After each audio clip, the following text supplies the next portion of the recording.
નમસ્કાર મિત્રો, I hope તમે બધા સારા હશો। 4-5 દિવસ દોસ્તો મેં એક વિડીયો મૂકેલો, એમાં ગ્રીન ટી સારી પડે પીવામાં કે ચા સારી પડે પીવામાં, એ રીતે મેં વિડીયો મૂકેલો તો ઘણા બધાની કોમેન્ટ આવી છે।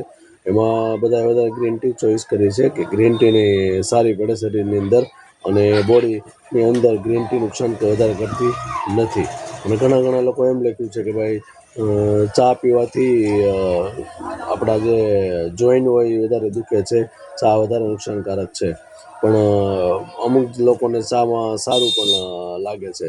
તો તમારી વાત સાચી છે કોઈની કે ગ્રીન ટી પીવાથી વધારે ફાયદો થાય છે અને ગ્રીન ટી બોડીની અંદર સારી રહે છે।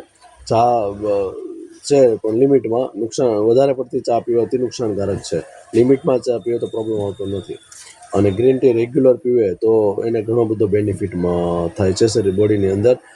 જેમ કે એને વજન વધતું ન હોય, તો વજન ન વધે અને વજનનો કંટ્રોલમાં રાખે, જેટલું તમારું વજન જોતું એટલું કંટ્રોલમાં રાખે, તો ગ્રીન ટી પીવાથી ઘણા બધા ફાયદા છે। અને ગ્રીન ટી ડાયાબિટીસવાળાને પણ સારી પડે છે અને ડાયાબિટીસવાળા ઘણા બધા ગ્રીન ટી પીવે છે।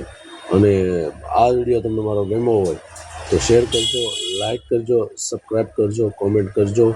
દોસ્તો, તમારો સપોર્ટ જ મને મળે છે, તે બદલ તમને ધન્યવાદ। Thank you so much.